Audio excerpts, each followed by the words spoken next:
Jadi kalau dalam tradisi agama itu silaturahim adalah menyambung sesuatu yang seharusnya tersambung. Agama yang masuk negara nggak konflik itu diantaranya paling spesial itu Indonesia. Karena para wali ini mendampingi kultur daerahnya, tapi tidak benturan. Misalnya kalau orang Jawa dulu pakai sesajen di sawah-sawah, katanya dimakan penunggunya. Ya penunggunya sawah itu kalau dulu ya pikirannya itu makhluk gaib. Di era modern ya penunggunya itu ya kambing, ayam itu. Jadi ya memang yang makan itu akhirnya. Tapi dulu itu aneh diistilahkan dimakan penunggunya. Kalimat penunggu itu apa ya gak jelas, apa dengan tanda petik apa penunggu betul gak jelas. Wali-wali datang tidak mengkafirkan itu, tapi terus dirubah jadi sedekah ke tetangga-tetangga. Jadi kultur itu nggak dilawan, tapi cukup diubah. Jadi makani demit menjadi sedekah ke tetangga.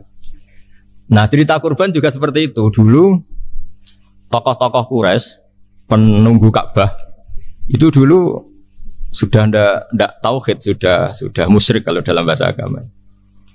Itu di mana-mana termasuk kebutuhan pokok manusia itu kalau kumpul-kumpul itu makan-makan. Itu mulai dulu. Terus korbannya itu ya pasti perempuan mulai dulu. Jadi hanya bagian masak, boleh makan nanti ngenteni luwian itu, ngenteni bekas-bekasnya. Sehingga yang nyortir Abu Jahal CS itu. Jadi yang kurban harus hewannya bagus, spesial, bahkan nggak boleh dikawinkan. Hewan yang mau dikorbankan itu nggak boleh dikawinkan, nggak boleh pernah dikendarai, nggak boleh pernah dipakai bajak sawah dan sebagainya. Semuanya sebab spesial. Nanti dikorbankan di Ka'bah. Yang dijual Ka'bah. Nah pertanyaannya Ka'bah ini nggak memakan daging. Yang untung ya ketua-ketuanya ini. Karena Ka'bah tidak doyan daging. Dan itu ya di atas namakan Allah. Ini demi taqarrub ila Allah, demi itu. Sehingga mereka bilang wa qalu hadhihi an'amu wa harsun hijrul la yat'amuha illa man nasa'u bisamihim. Ini hewan korban harus spesial dan yang berhak makan hanya orang-orang spesial, yaitu para penunggu Ka'bah, para sadanatul bait. Tapi karena mereka sudah tidak benar, tidak jujur, Islam mau merubah tradisi itu. Tapi kalau tradisi itu dirubah, maka Islam akan terkenal pelit karena dari acara makan-makan menjadi tidak ada makan-makan.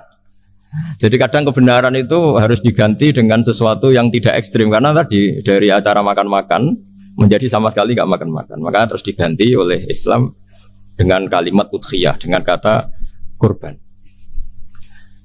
Nah kenapa itu harus terjadi? Karena kurban itu sebetulnya syariatnya Nabi Ibrahim, di mana orang Mekah itu memang turunan Nabi Ibrahim. Sehingga sisa-sisa makan-makannya masih. Cuma mulai ada melenceng, ada sesajen, ada khurafat, ada bid'ah. Kemudian itu mulai masalah. Terus Rasulullah Muhammad SAW datang ingin benahi itu. Tapi yang dibenahi adalah menghilangkan kemusyrikannya, bukan makan-makannya. Akhirnya diganti oleh udhiyah. Nah kenapa ada kurban? Kalau dalam banyak literatur Nabi Ibrahim alaihissalam itu Nabi yang paling dengan tanda kutip mengklaim kalau beliau itu orang paling sayang kepada Allah, paling dekat kepada Allah. Gak ada yang dicintai selain Allah. Beliau memaklumatkan itu baik secara lisan maupun di gemuruh hatinya, di bisikan hatinya, di detak jantungnya, pikirannya seperti itu. Pas itu beliau belum punya putra karena beliau termasuk lambat punya anak. Suatu saat ditakdir punya putra yaitu Ismail. Pas seneng-senengnya jalan, pas seneng-senengnya punya anak, sama Allah disuruh nyembelih. Anak kamu harus kamu sembelih. Ibrahim kaget. Kenapa ya Allah? Kamu adalah orang yang sering ngomong bahwa yang paling kamu cintai saya. Tapi setelah ada anak kamu, kayaknya enggak. Protes Nabi Ibrahim, Pak. Yang benar Gusti, iya harus anak kamu. Karena beliau kadung janji, kadung komitmen yang paling dicintai Allah, tidak ada yang lain. Saya akan mencintai engkau ya Allah, meskipun harus mengorbankan anak saya. Singkat cerita, terus disyariatkannya kurban itu. Ketika Nabi Ibrahim berkomitmen melaksanakan perintah itu, Ismail juga mau nurut, terus sama Allah diganti oleh hewan kurban yang bernama kambing. Sehingga versi cerita itu bahwa Allah akan maklumi ketika orang mencintai Allah secara serius, bersamaan dengan itu orang juga mencintai anaknya dengan proporsi masing-masing. Itu di khazanah-khazanah yang saya baca. Versi kedua, tapi ini nanti nggak perlu dipertanyakan, itu versi yang paling baik, yang paling benar gimana? Yang tanya juga bid'ah, yang jawab juga bid'ah nanti. Karena itu wilayah yang kadung terjadi. Jadi kalau dalam ilmu hadis itu, kalau kadung terjadi, buat kamu unggulkan yang mana, tetap saja yang terjadi hanya satu, mau kelewat. Beda dengan istihad solusi. Karena mau terjadi ya kita uji coba. Kalau nggak cocok yang A ya cocok alternatif B, alternatif C. Kalau sudah kelewat mau gimana? Kalau salah ya salah aja kan. Versi kedua begini. Semoga versi kedua ini yang benar. Kalau ini benar keren. Nabi Ibrahim itu memaklumatkan diri. Kalau dalam bahasa Arab itu iddia itu mengklaim bahwa dia adalah orang yang paling sayang terhadap makhluk Allah, semua hamba Allah. Terus beliau diterbangkan ke langit. Diterbangkan ke langit, ke alam malakut. Ya tidak usah ditanyakan, tanya terbang gimana, nanti ribet nanti itu. Setelah diterbangkan di langit, wa kadzalika nuri Ibrahim malakutas samawati wal ardh, diperkenalkan alam langit, terus dipertontonkan. Itu ada sekian hamba Allah yang nyabu, yang ngefly, yang dugem, pokoknya yang maksiat-maksiat itu. Ibrahim ditanya sama Allah, gimana itu mereka menurut kamu? Damirhum, habisi saja Allah. Mereka makan rezekimu, hidup di bumimu, tapi mereka tidak mengindahkan engkau. Matikan saja. Sama Allah diturutin. Jalan-jalan lagi sampai 3 kali peristiwa tempat-tempat maksiat itu dihabisin sama Nabi Ibrahim. Beliau minta sama Allah supaya itu dihabisin. Singkat cerita, terus beliau diturunkan sama Allah. Saat diturunkan, ya Allah tidak jawab, tidak apa. Allah itu punya sunnah, punya tradisi. Dengan nabinya itu tidak jawab. Suatu saat Nabi Ibrahim disuruh bunuh anaknya, disuruh nyembelih. Protes kan? Buat samrotu fuadi. Ini kekasih saya, putra saya. Kenapa engkau nyuruh membunuh? Terus kata Allah, kamu tidak ingat di malam kamu saya mi'rajkan melihat hamba-hambaku dan itu yang bikin aku dan saya cinta sama mereka yang bikin saya. Kamu yang tidak saja minta dibunuh. Sengkirian gentian saya yang minta kamu tidak nurutin gitu. Kamu pas minta saya tidak tak pikir langsung tak turutin. Kenapa saya yang sekarang minta kamu mikir, tapi huwa samratu fuadi, itu buah hati saya. Dan memangnya makhluk-makhluk itu makhluk siapa? Saya yang bikin, kamu enak saja nyuruh bunuh. Nah semenjak itu jadi kearifan kita. Makanya ada guyonan di dunia kiai itu, ada anak perempuan, kan nggak lazim ya, perempuan pakai GL Pro kalau dulu, mungkin sekarang pakai Ninja, pakai celana jin. Sopo ya, wong luput suwo itu. Siapa itu perempuan kok gitu? Ini ponakane jenengan Mbah astagfirullah, muga-muga pangeran nyepuro. Jadi langsung rubah dari maksudkan menjadi ndak karena keluarga. Nah jangan-jangan kebencian kita pada maksiat itu oke, kita wajib benci maksiat, tapi tetap ada catatannya. Plus yang maksiat itu tidak orang yang terkait dengan kita. Coba kalau yang maksiat itu orang yang terkait dengan kita, itu anak kita, ponakan kita, mungkin istri kita, paling mintanya ya Allah ampuni. Sama-sama maksiat, yang satu minta dihabisin, yang satu kita minta diampuni. Fair gak kita sebagai manusia? Tidak fair. Tidak fair. Makanya kalau ada guyonan, ada supir salah dimarahin, pasti supir ini belum pegang rahasia. Tapi kalau sudah pegang kartu, si majikannya punya apalah gitu, simpanan gitu, wah ini pegang, berani marah gak? Tidak ada. Jadi itu guyonan kiai. Makanya jadi manusia itu gak pernah adil sebenarnya. Makanya Allah pernah mensifati manusia itu wa kanal insanu zaluman jahula. Manusia itu sangat zalim dan sangat bodoh. Kalau misalnya jenengan tanya, orang soleh pun itu gimana? Orang soleh asal manusia tidak nabi, itu ya mesti ada zalimnya. Makanya kalau dalam kitab Hikam diterangkan, kitab Hikam itu kitab yang olah manusia. Itu menyebut begini, manusia itu siapa? Dijawab, manusia itu mangkanat mahasinuhu masawiyah. Orang yang ketika baik saja salah, apalagi ketika salah. Kita misalnya punya toko laris ya, doanya mustajab laris, pembelinya banyak, kualitasnya bagus. Pasti ada toko sekeliling yang megap-megap karena orang sekarang ke kamu kan itu. Sehingga orang supaya terus merasa salah. Robbana dzulamna anfusana. Meskipun kita sedang benar pun, saya termasuk kiai yang kalau ngelepas haji, mungkin yang haji itu mangkel. Karena saya tidak pernah muji-muji haji, meskipun saya melepas orang haji. Umumnya kiai kalau ada orang haji kan dilepas haji mabrur, tidak ada lain balasan kecuali surga. Saya itu karena pernah kecil, pernah dengerin masyarakat. Itu ngenes ketika si kiai pidato tadi ternyata ngenes. Ngenesnya seakan-akan surga itu hanya milik yang haji. Mana koyo kula sepudi Gus kula ora kelar kaji. Semenjak itu setelah saya jadi kiai ya dendam juga. Akhirnya setelah saya jadi kiai kalau ngaji orang yang haji mabrur balasannya surga, orang yang fakir sabar juga surga, orang yang sering dimarahin istri juga surga. Kata pokoknya surga terus. Sampai yang mau haji itu Gus gimana kok bahas kita kok sama dengan mereka? Ya karena saya ada ulama pesanan kata gitu. Jadi artinya gini. Ketika Anda muji ibadah haji, jangan kira yang ngenes tidak banyak, yang ngeluh juga banyak, karena mereka ada takdir gak mampu haji. Itu hebatnya Islam. Islam juga datang dengan solusi-solusi, misalnya Jumatan itu hajinya orang miskin, orang yang ingat Allah mulai subuh sampai matahari terbit juga sama dengan umroh. Jadi karena tidak semua orang itu mampu haji. Jadi itu Islam. Nabi Ibrahim diperingatkan Allah bahwa Tidak seperti itu cara mengelola hambaku. Nah, Islam ini kata Allah, anit tabi' millata Ibrahim Hanifah. Referensinya Islam, mentornya Islam itu Nabi Ibrahim. Sehingga kita alhamdulillah punya sejarah wali songo. Saya punya orang tua Kiai Nur Salim itu sayang sekali sama umat, Mbah Mun juga gitu. Karena memang agama ini itu kalau masalah kebenaran itu serius, tapi di balik kebenaran ini yang perlu dicatat oleh semua yang mencintai agama ini, bahwa Allah itu tidak butuh taat kita. Dan Allah tidak akan gagal sebagai Tuhan karena maksiat kita.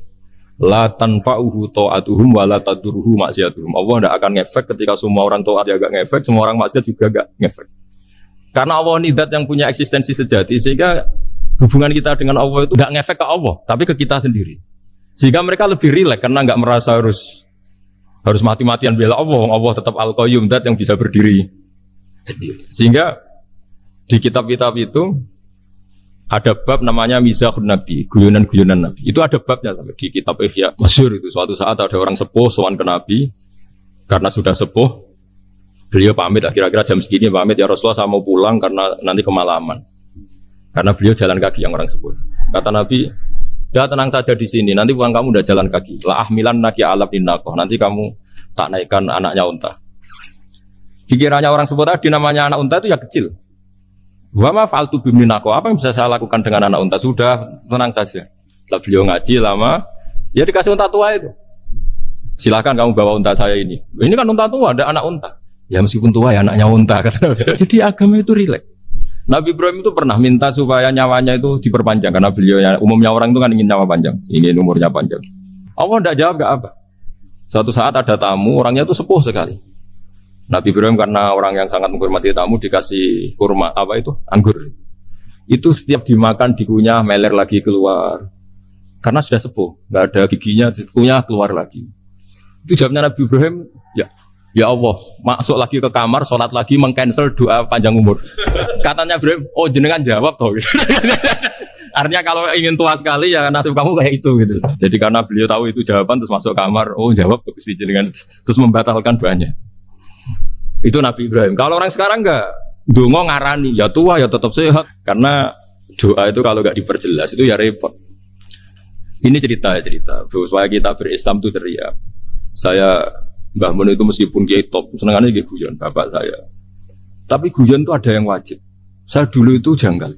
Nuduh zina itu dosanya besar sekali. Saya ulang lagi, nuduh orang lain zina itu dosanya besar sekali. Disebut bab qadzaf. Saya pernah menjumpai 3 kiai besar dua, 3 kiai besar. Dia top semua.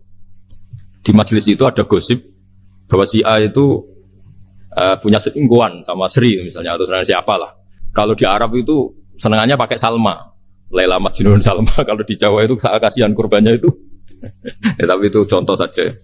Itu si Kiai 3 tadi gak ngefek, malah tanya gini, loh apa perempuannya cantik? Wah, cantik sekali Mbah. Cantiknya sampai kayak apa? Malah bicara cantiknya perempuan. Saya itu yang pertama iskal. Ini Kiai kok bakas orang apa? Cantik. Orang ayu. Setelah majelis itu bubar, yang penggosip tadi, ya yang gosip ini gak kiai, yang pembisiknya ada kiai, yang gosip ini gak kiai. Cuma kiai 3 ini posisi mendengar. Tapi malah tanya cantiknya. Sehingga cerita setelah orang itu pulang bilang gini, itu kalau saya bilang iya dengan gosip itu, saya ikut qadzaf, saya ikut menuduh orang lain zina. Itu dosa besar. Selain itu saya kiai, kalau saya bilang iya dianggap membenarkan. Maka untuk mengalihkan gak bicara nuduh, jadi guyon tadi. Jadi guyonnya itu, karena kalau kita tadi bilang iya, artinya mengiyakan. Dan itu artinya qadzaf, punya dosa besar karena nuduh orang lain zina. Diperparah dia kayak besar, kan orang menjadi percaya karena yang ngomong bukan penggosip lagi, tapi ya, maka dialihkan. Loh, ayo nucung. Sampai segitunya kearifan. Sehingga dulu ketika Ma'is itu seorang sahabat yang pernah salah besar. Itu Nabi ketika beliau ada gosip salah gitu ya, Nabi masih jangan-jangan kamu hanya mimpi, Cung. Jangan-jangan kamu hanya megang, tapi tidak sampai zina. Sampai terakhir Nabi tanya, Afi aplikasi, jangan-jangan otak kamu sudah agak error. Saking tidak inginnya Nabi mempercayai hal-hal seperti itu. Nah, problem kita di zaman sekarang justru kadang nyari-nyari supaya tahu buktinya. Yang dulu para orang soleh menghindari bukti itu supaya enggak suudzon. Sekarang orang mencari-cari bukti. Padahal itu dilarang, wala tajassasu, orang enggak boleh mencari-cari kesalahan orang lain. Nah, itu kearifan-kearifan yang saya dapatkan dari Bapak, dari Mbah Mun, dari Pak Zaini, dari Pak Gores. Mereka orang-orang yang luar biasa, menghindari ngomong penting. Sekarang itu orang banyak yang sering ngomong penting. Sebenarnya itu malah salah. Karena kalau ngomong penting itu vonis. Vonis terhadap orang lain. Tapi kalau kamu rileks, tidak. Nabi dulu itu rileks sekali. Ketika beliau ngaji gini, terus ada pemuda lewat bawa cangkul, mengabaikan pengajian Rasulullah. Banyak sahabat bilang, celaka orang itu ada Nabi ngaji kok tidak ikut. Jawabannya Nabi unik. Jangan-jangan dia punya keluarga yang harus kerja. Dan kalau harus kerja untuk nafkah keluarganya itu juga ibadah. Itu ya sunnah saya. Jadi Nabi rileks saja, tidak tersinggung, tidak. Nah, kenapa kita butuh rileks? Karena kebenaran sekali dipaksakan itu jadinya benturan. Dan itu wali-wali Songo itu dulu sudah berpikir seperti itu. Sehingga Pak Zaini yang sering ngendikan sama saya, kita ini bisanya mengikuti Mas Bah, kalau manggil saya Mas, tidak bisa benturan. Sehingga tadi ada modifikasi dari sesajen menjadi sedekah, dari apa menjadi apa. Jadi tidak langsung benturan. Dan itu khazanahnya, bacaan-bacaannya banyak sekali. Termasuk peristiwa udhiyah tadi. Jadi dulu kurban itu dipakai ajang orang-orang tokoh Quraisy supaya dapat daging yang bagus di atas namakan Ka'bah. Jadi agama ini dijual mulai dulu. Kuno agama ini dijual. Dan agama mulai dulu ya prospek. Ka'bah itu bisa menyedot wisatawan berapa, wisata religi. Sehingga dulu ada Ka'bah tandingan, perhitungannya juga ekonomi. Jadi mulai dulu itu ya sudah seperti itu, mau apa memang apa bikin dunia seperti ini. Jadi mulai dulu agama itu ya sampai orang Yahudi gak mau iman sama Nabi ya pikirannya sederhana. Kalau saya tokoh banyak yang sowan, banyak yang ngasih-ngasih. Kalau saya ikut Muhammad, saya anak buah yang ngasih saya siapa? Jadi perhitungannya juga ekonomi. Jadi ketika Abraham mau bikin Ka'bah tandingan, itu perhitungannya juga ekonomi. Jadi ribet kan memang kalau manusia itu sudah ribet. Tapi Islam ini datang bukan untuk itu, tapi memaklumi itu. Itu hebatnya Nabi Ibrahim. Ketika beliau berdoa, ya Allah, keluarga kami saya tempatkan di Mekah. Rabbana liyuqimus sholata faj'al af'idatam minan nasi tahwi ilaihim warzuqhum minas samarat. Cuma menurut Islam dibalik, ya Allah, kita ini ingin anak-anak kami ini bersujud kepada Engkau, ingin anak-anak kami ini melakukan sholat. Tapi mereka ini manusia yang untuk ketahanan hidupnya butuh makan, butuh rizki, butuh ekonomi. Maka tolong ekonominya dijaga ya Allah. Jadi dibalik, demi sholat menjaga ekonomi. Jangan dengan demi ekonomi meninggalkan sholat.